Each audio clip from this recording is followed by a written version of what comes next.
As it is. ठीक है, तो देखो ये क्वेश्चंस को हम लोग सॉल्व करते हैं। तो सॉल्व करने के लिए क्या बोल रहा है, solve the following system of linear equations. Linear equations दिए अपने को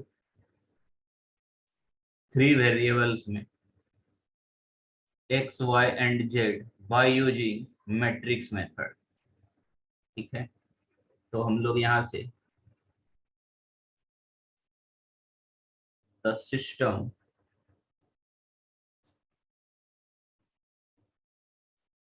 of equations, the system of equations can be written as ax equals to b। ठीक है, इस फॉर्म में अपने को इक्वेशन को लिखना है, ax equals to b form में। तो यहां से आ जाएगा फाइनली हमारा matrix 1 x y and z का कोफिशिएंट 1 1 1। सेकेंड इक्वेशन में x का कोफिशिएंट 2, y का 1, z का -1। थर्ड इक्वेशन में x का कोफिशिएंट 2, y का -1, z का 1।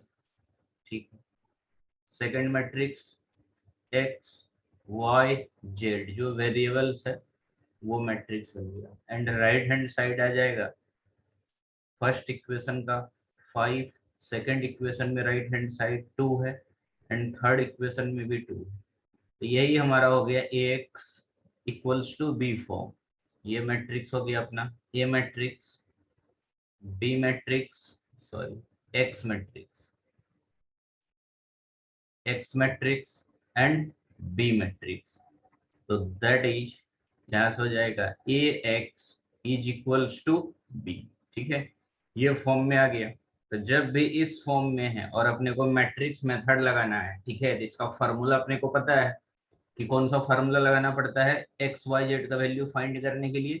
तो capital X equals to A inverse into B.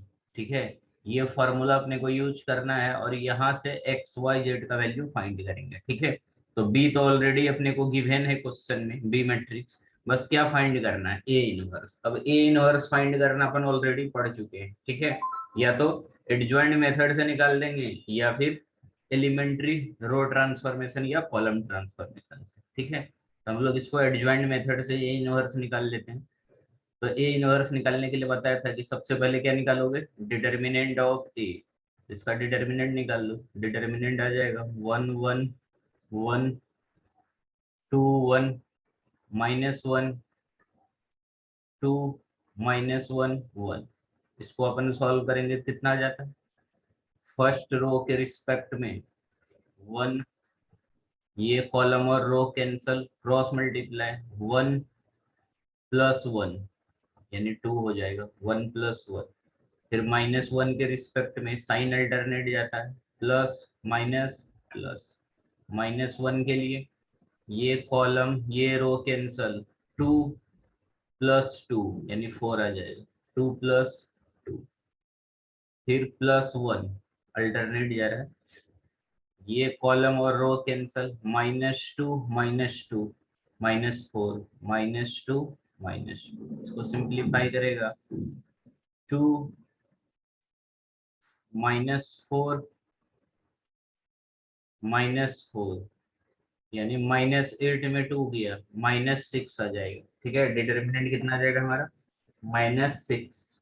अच्छा, -6 की -8 आएगा, एक मिनट। -8 आता हाँ सर, -8 1 आएगा। -1 आता फर्स्ट अच्छा, ये। हाँ फर्स्ट में यहाँ माइनस आ जाएगा, सॉरी बराबर। यहाँ आ जाएगा हमारा माइनस, ये तो फाइनली कैंसिल हो जाएगा, ये 0 आ जाएगा ये वाला टर्म। ठीक है, यहाँ से -4 -4 तो ये आ जाएगा अपने को -8 आ जाएगा। ठीक है, कैलकुलेशन बराबर ध्यान से देखो। तो डिटर्मिनेंट हमारा आ गया यहाँ से, determinant of A equals to -8। ठीक है, डिटर्मिनेंट निकाल लिया। और डिटर्मिनेंट क्या है हमारा, नॉट इक्वल्स टू 0। तो हम लोग यहाँ पे लिख देंगे डिटर्मिनेंट नॉट इक्वल्स टू 0, यानी हमारा क्या हो जाएगा, non singular matrix, non singular matrix. ठीक है। तो इनवर्स निकालने के लिए नॉन सिंगुलर मैट्रिक्स होना चाहिए, तो यहाँ से बोल देंगे हम लोग कि ए इनवर्स एग्जिस्ट। ठीक है, ए इनवर्स क्या होगा, एग्जिस्ट होगा। ठीक है, अदरवाइज एग्जिस्ट ही नहीं होता। ठीक है, ये हो गया। अब हम लोग यहाँ से माइनर कोफैक्टर, ठीक है, निकाल के फिर बाकी सॉल्व करने का प्रोसीजर एज इट इज है। ठीक है, यहाँ तक समझ गया।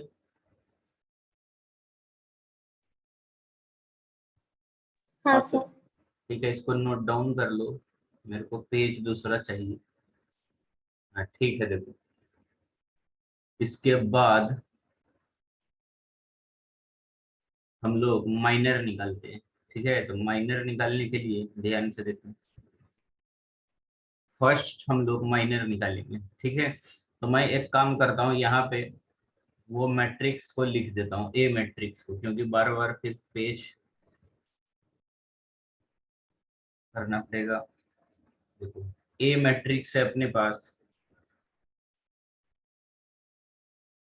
1 1 1 2 1 -1 2 -1 1।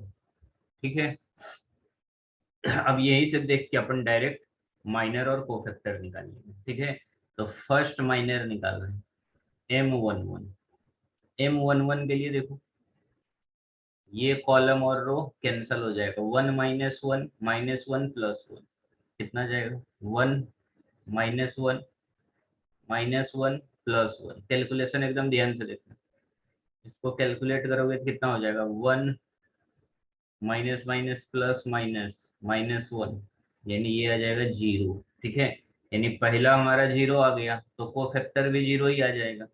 A11 ये भी कितना आ जाएगा, 0 आ जाएगा। ठीक है, सेकेंड M12 12 के लिए देखो, 1 के लिए ये कॉलम और रो कैंसल, 2 -1 2 +1 2 -1 2 +1। इसको सॉल्व करोगे तो +2 +2, यानी ये आ जाएगा 4। तो यहाँ से आ जाएगा हमारा कोफैक्टर A12। देखो 2 + 1 3, ऑड है तो ऑड में साइन चेंज हो जाता है, +4 है तो -4 हो जाएगा। ठीक है, ये रूल ध्यान में रखो। नेक्स्ट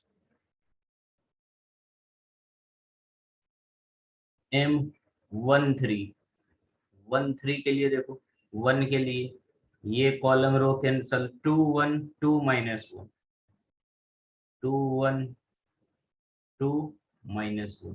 इसको सॉल्व करेंगे तो कितना आ जाएगा, -2 -2, यानी -4 आ जाएगा। तो हमारा यहाँ से आ जाएगा कोफैक्टर A13। देखो 3 + 1 4 है, इवेन में तो चेंज नहीं होगा, जो साइन है वो साइन एज इट इज आ जाएगा, -4 है तो -4 है। नेक्स्ट M21 21 के लिए देखो, 2 के लिए ये रो कॉलम कैंसल, ये रो कॉलम कैंसल, 1 1 -1 +1 1 1 -1 +1 1 +1 2 आ जाएगा। तो यहाँ से आ जाएगा इसका कोफैक्टर A21। 2 + 1 3, ऑड है तो साइन चेंज हो जाएगा, +2 है तो -2 आ जाएगा।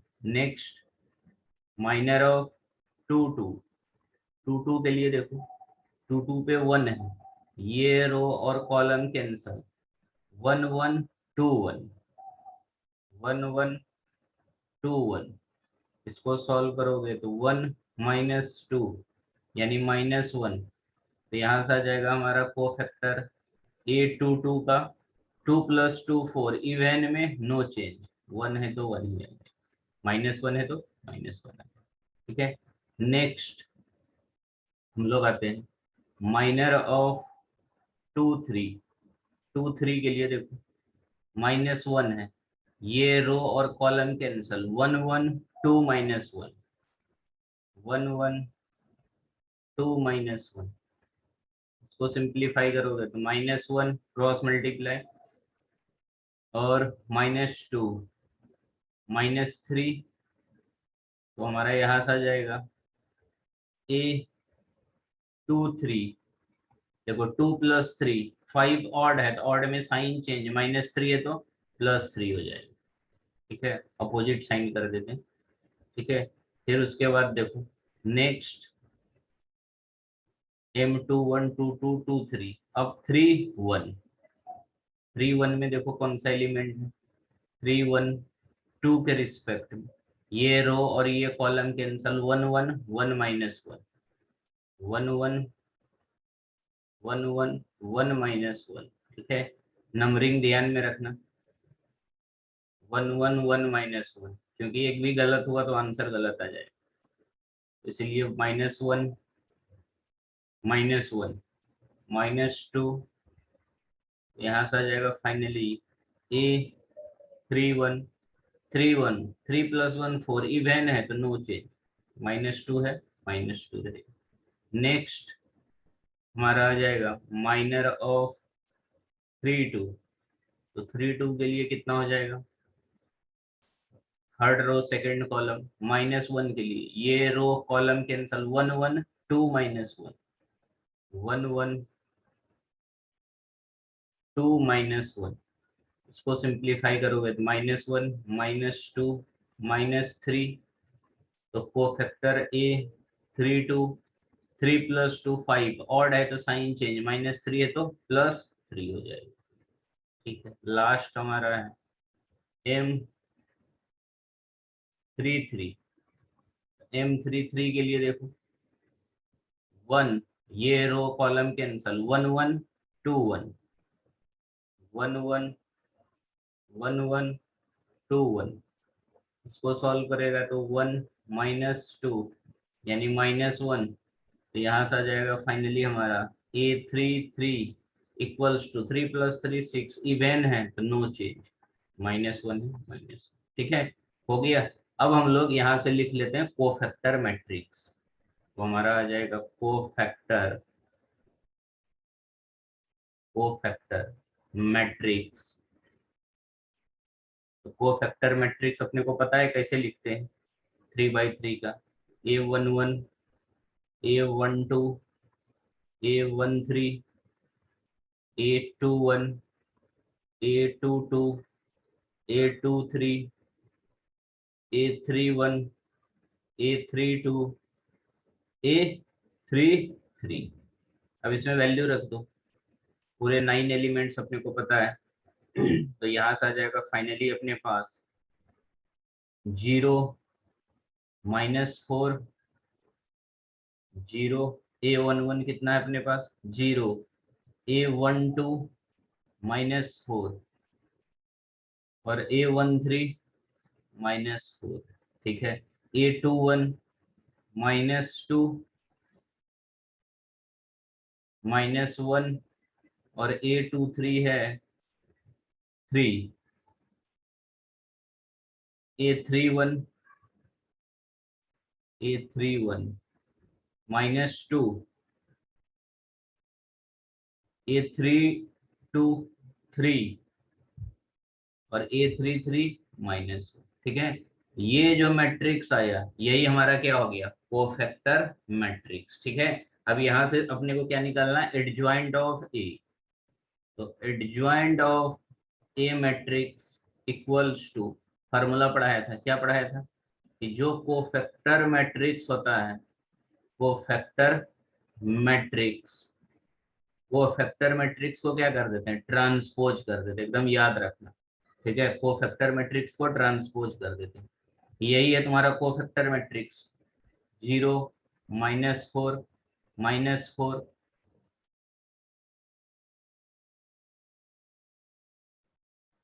और इधर है -2 -1 3 -2 3 -1। ठीक है, इसको क्या करेंगे, ट्रांसपोज। ठीक है, तो ट्रांसपोज का मतलब होता है सिंपली रो को कॉलम में कन्वर्ट करना। ये फर्स्ट रो है R1, इसको फर्स्ट कॉलम में लिख देंगे 0 -4 -4। सेकेंड रो है R2, इसको सेकंड कॉलम में लिख देंगे, -2 -1 3। थर्ड रो है R3, इसको C3 कॉलम में लिख देंगे, -2 3 -1। ठीक है, ये जो आया इसी को बोलते हैं हम लोग एडजॉइंट ऑफ ए मैट्रिक्स। ठीक है, एडजॉइंट निकल गया, अब इनवर्स निकालते हैं बाय यूजिंग द फार्मूला। तो A inverse is equals to क्या बताया था, 1 by determinant of A into adjoint of A.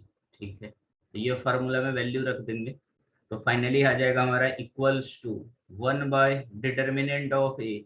Determinant of A अपन ऑलरेडी निकाल चुके हैं, कितना था, -8 into adjoint of A. Adjoint of A हम लोग ऑलरेडी निकाल चुके हैं, कितना है, 0 -2 -2 -4 -1 3 -4 3 -1। ठीक है, तो ये आ गया हमारा ए इनवर्स मैट्रिक्स। ठीक है, अब ए इनवर्स तो निकल गया। ठीक है, अब क्या करोगे, अच्छा इसको साइन को थोड़ा एडजस्ट कर देते अपन। ठीक है, 1/8 बाहर ही रखते हैं, नेगेटिव को अंदर लेके चले जाएंगे। ठीक है, तो यहाँ से आ जाएगा फाइनली हमारा that is A inverse is equals to 1/8 को एज इट इज रखो, ये नेगेटिव साइन को मैट्रिक्स के अंदर लेके चले जाते हैं। ठीक है, तो अब मैट्रिक्स के अंदर लेके जाओगे तो सारा एलिमेंट का साइन चेंज हो जाएगा, माइनस जो है वो प्लस हो जाएगा, प्लस वाला माइनस हो जाएगा। ठीक है, तो फर्स्ट रो में देखो जीरो पे कोई इफेक्ट नहीं पड़ेगा,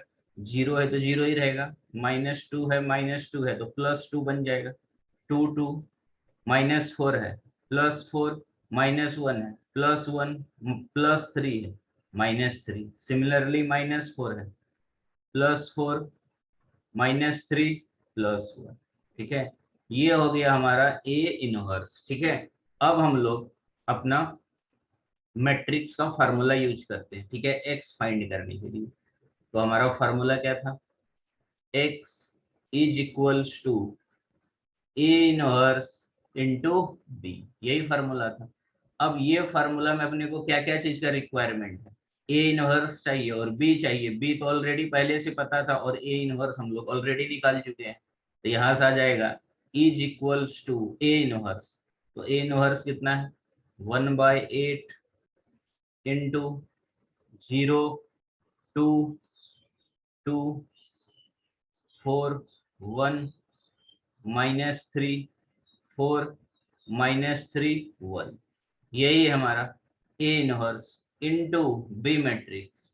बी मैट्रिक्स देखो ऑलरेडी हम लोग निकाल चुके हैं, बी मैट्रिक्स कितना था हमारा, यही है बी मैट्रिक्स। देखो बी मैट्रिक्स हमारा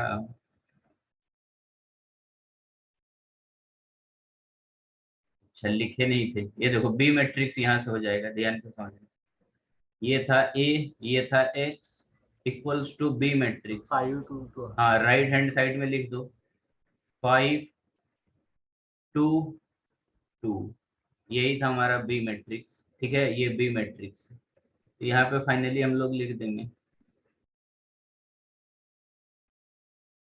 बी मैट्रिक्स आ जाएगा 5 2 2 5 2 2, यही हो गया। ठीक है, अब इसको सिंप्लीफाई करना है तो सिंप्लीफाई कर दो, इसको मल्टीप्लाई करना पड़ेगा अपने को। ठीक है, और ये कैपिटल एक्स का मतलब क्या होता है बताया था मैंने, जितना वेरिएबल्स है वो सारा लिख देते हैं, एक्स वाई जेड। ये एक्स मैट्रिक्स का मतलब यही है, एक्स वाई जेड। ठीक है, क्वेश्चन में ऑलरेडी देख चुके थे। ठीक है, अब इसको सिंप्लीफाई करो, ये मैट्रिक्स है हमारा 3/3 और ये मैट्रिक्स है 3/1, यानी इसका मल्टीप्लीकेशन पॉसिबल है, तो मल्टीप्लाई करोगे इसका आंसर देखो कितना आ जाता है, इसको मल्टीप्लाई करो, 1/8 को एज इट इज रखेंगे। ठीक है, अब मल्टीप्लाई करते हैं अपन। ठीक है, तो मल्टीप्लाई करोगे तो देखो क्या आएगा, ध्यान से देखना, फर्स्ट रो को मल्टीप्लाई करते हैं फर्स्ट कॉलम के साथ, तो देखो 0 × 5, 0 × 5, बीच में प्लस 2 × 2 प्लस 2 × 2, फर्स्ट रो का काम खत्म हो गया। Next second row first column 4 multiply 5 plus 1 multiply 2 plus -3 multiply 2 -3 multiply 2। Second row का काम खत्म हो गया। Third row 4 multiply 5 plus -3 multiply +2 -3 है मल्टीप्लाई 2 प्लस 1 मल्टीप्लाई 2। यही हो गया मैट्रिक्स मल्टीप्लीकेशन। इसको सिंप्लीफाई करोगे कितना आ जाता है? ये आ जाएगा 1/8 एज इट इज। ये तो 0 हो गया। 2 इंटू 2 4, 2 इंटू 2 4, 4 + 4 8 आ जाएगा। 20 4 मल्टीप्लाई 5 20 प्लस 2 22 -6 तो कितना आ जाएगा 16। नेक्स्ट 20 -6 14 प्लस 2 16 ये भी आ गया 16। ठीक है। अब ये कैंसिल भी हो रहा है देखो 1/8 को अंदर लेके चले जाओ तो ये 1/8 को अंदर लेके जाएगा तो 8 से 8 कैंसिल हो जाएगा 1 बचेगा। 16 को 8 से 2 2 काफी सिंपल मैट्रिक्स आ गया। और यही हमारा क्या है एक्स वाई और जेड मैट्रिक्स। ठीक है। कंपेयर कर लो एक्स को एक्स के साथ यानी फर्स्ट एलिमेंट फर्स्ट के साथ, सेकंड सेकंड के साथ और थर्ड थर्ड के साथ। तो यहाँ से आ जाएगा that is x equals to 1 and y equals to 2 and z equals to 2। यही हो गया हमारा फाइनल आंसर। ठीक है। और अगर इसको चेक करना है कि तुम्हारा आंसर सही है कि नहीं है तो 3 इक्वेशन जो दिया है अपने को वो तीनों इक्वेशन में कोई एक इक्वेशन में वैल्यू डाल के देखो तो कंडीशन तुम्हारा सेटिस्फाइड करेगा, इक्वेशन सेटिस्फाइड करेगा। ठीक है। यानी LHS is equals to RHS आएगा। ठीक है। जैसे मान लो आंसर चेक करना है कि सही है कि नहीं है तो देखो एक इक्वेशन पहला इक्वेशन ही अपन लो। फर्स्ट इक्वेशन क्या था x + y + z equals to 5 है। ठीक है। रिजल्ट चेक करना है कि ट्रू है कि फॉल्स है। तो देखो वैल्यू रखो LHS में। LHS हमारा x है 1 y 2 z 2 यानी 5 आ गया यानी इक्वल्स टू RHS। मतलब हमारा आंसर क्या है सही। तो चेक कर सकते हैं ऐसा, इसमें कुछ नहीं है। ठीक है। तो इस तरीके से हम लोग 3/3 का मैट्रिक्स मेथड से XYZ का वैल्यू निकालते हैं। ठीक है। इसमें कोई डाउट है तो पूछ सकते हो।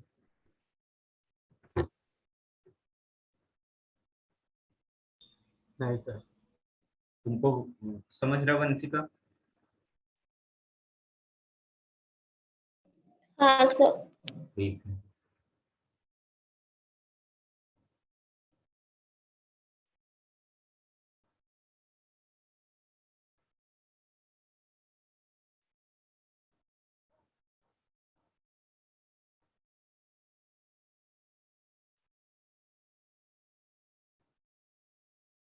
नोट डाउन हो जाएगा तो बताना मेरे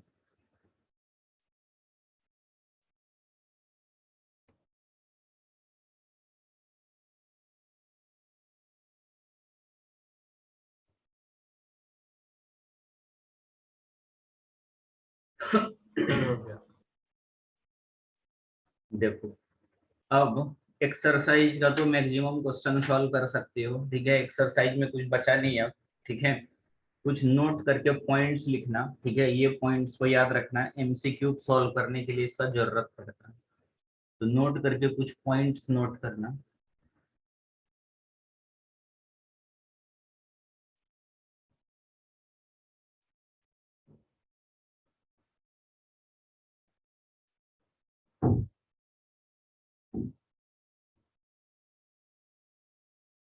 फर्स्ट पॉइंट में लिखना a system of equation, a system of equation AX equals to B each called a homogeneous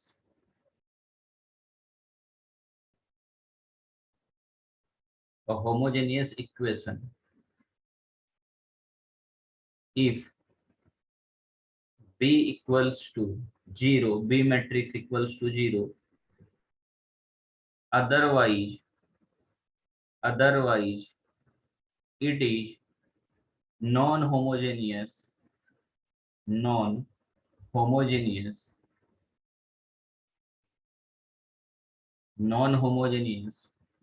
system of equations.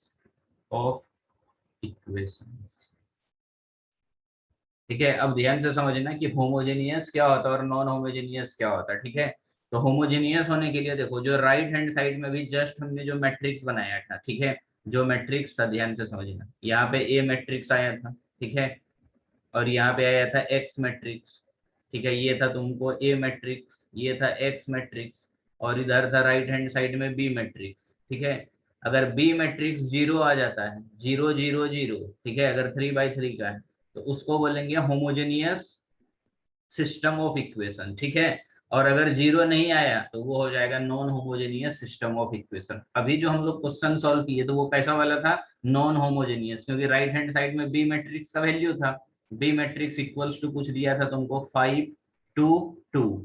ठीक है, तो ये हो गया नॉन होमोजेनियस का एग्जाम्पल। लेकिन मान लो 0 0 रहा, ऐसा भी तो क्वेश्चन हो सकता है। For example 2x plus y plus z equals to 0, फिर 3x minus y plus z equals to 0, फिर x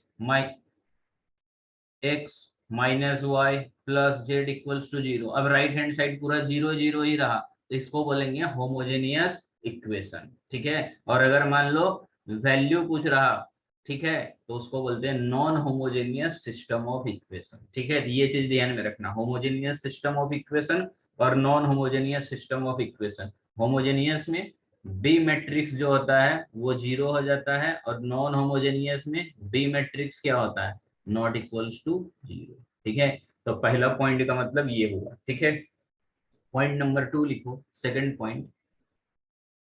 पॉइंट में हमारा हो जाएगा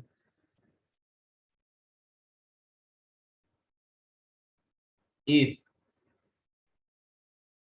determinant of A equals to 0, अगर डिटर्मिनेंट 0 आता है तो देन द मैट्रिक्स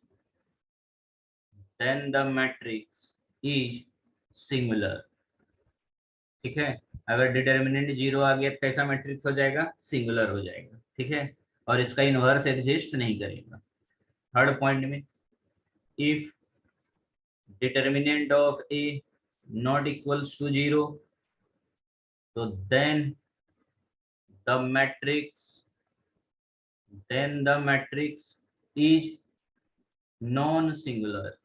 तो वैसे मैट्रिक्स को बोलते हैं हम लोग नॉन सिंगुलर मैट्रिक्स, और इसका इनवर्स एग्जिस्ट करेगा। ठीक है, फोर्थ पॉइंट में लिखो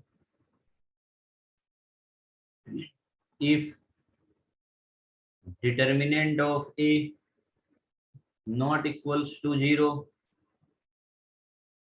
then the system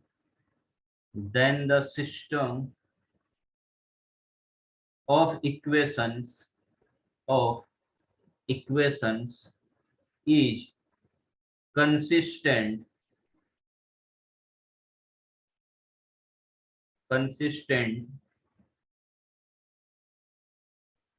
having a unique solution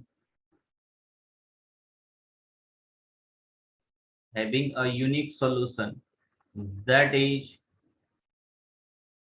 capital X matrix is equals to A inverse into B।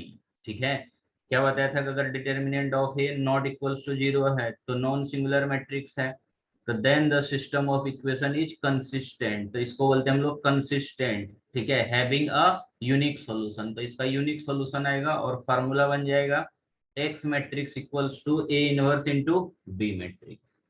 ठीक है, नेक्स्ट पॉइंट, फिफ्थ पॉइंट में लिखो if determinant of A equals to 0 and adjoint of A matrix into B matrix equals to 0, so then the system, then the system is consistent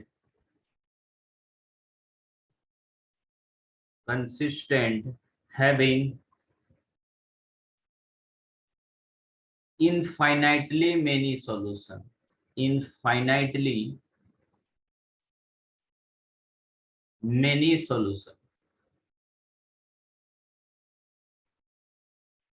ये point एकदम याद रखना। क्या बोलता है कि अगर डिटर्मिनेंट भी 0 हो जाता है और adjoint of A into B, adjoint of A into B भी क्या हो जाता है, 0 हो जाता है, और डिटर्मिनेंट भी 0 होता है, ठीक है, तो ऐसे सिस्टम को हम लोग बोलते हैं कंसिस्टेंट। ठीक है, कंसिस्टेंट तो होगा लेकिन क्या हो जाएगा, इनफाइनाइटली मेनी सॉल्यूशन। ठीक है, पहले वाले का यूनिक सॉल्यूशन आता था और इसका इनफाइनाइटली मेनी सॉल्यूशन आएगा। ठीक है, नेक्स्ट पॉइंट में लिखना, पॉइंट नंबर 6 में, 6 पॉइंट में, if determinant of A equals to 0 and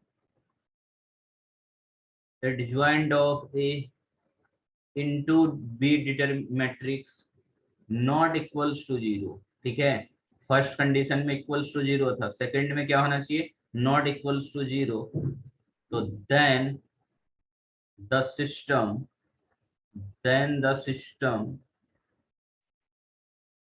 is inconsistent,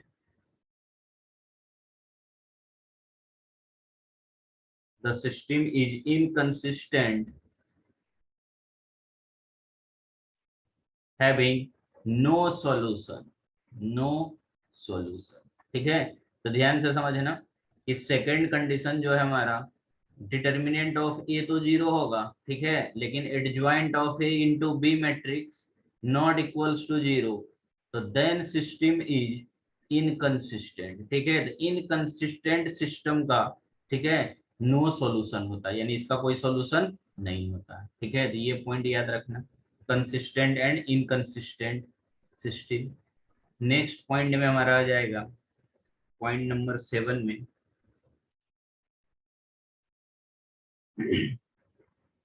for homogeneous system of equations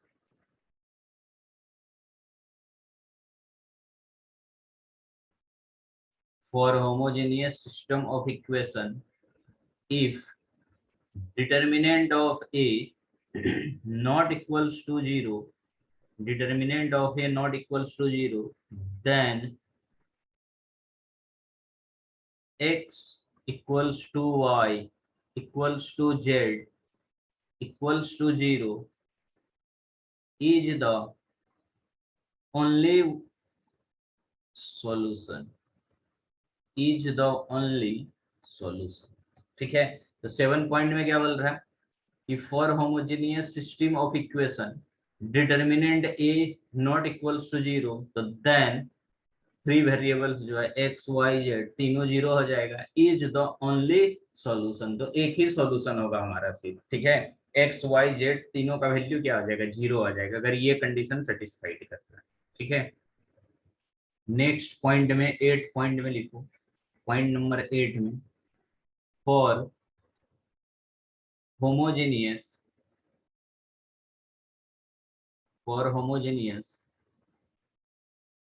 system of equations if determinant of A equals to 0, अगर determinant of A equals to 0 आता है तो then it has infinitely many solution।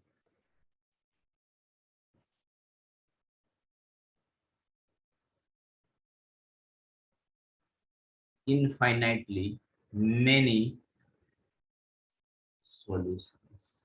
ठीक है, तो ये 8 point याद रखना। ठीक है, एमसीक्यू के लिए जरूरी पड़ता है। For homogeneous system of equation, अगर होमोजेनियस सिस्टम ऑफ इक्वेशन है, ठीक है, और डिटर्मिनेंट अगर क्या है हमारा जीरो है तो then it has infinitely many solution. ठीक है, तो ऐसे इक्वेशंस का हमारा इनफाइनाइटली मेनी सॉल्यूशंस आता है। ठीक है, ये कुछ पॉइंट्स है जो ध्यान में रखना। ठीक है, नोट डाउन कर लिए।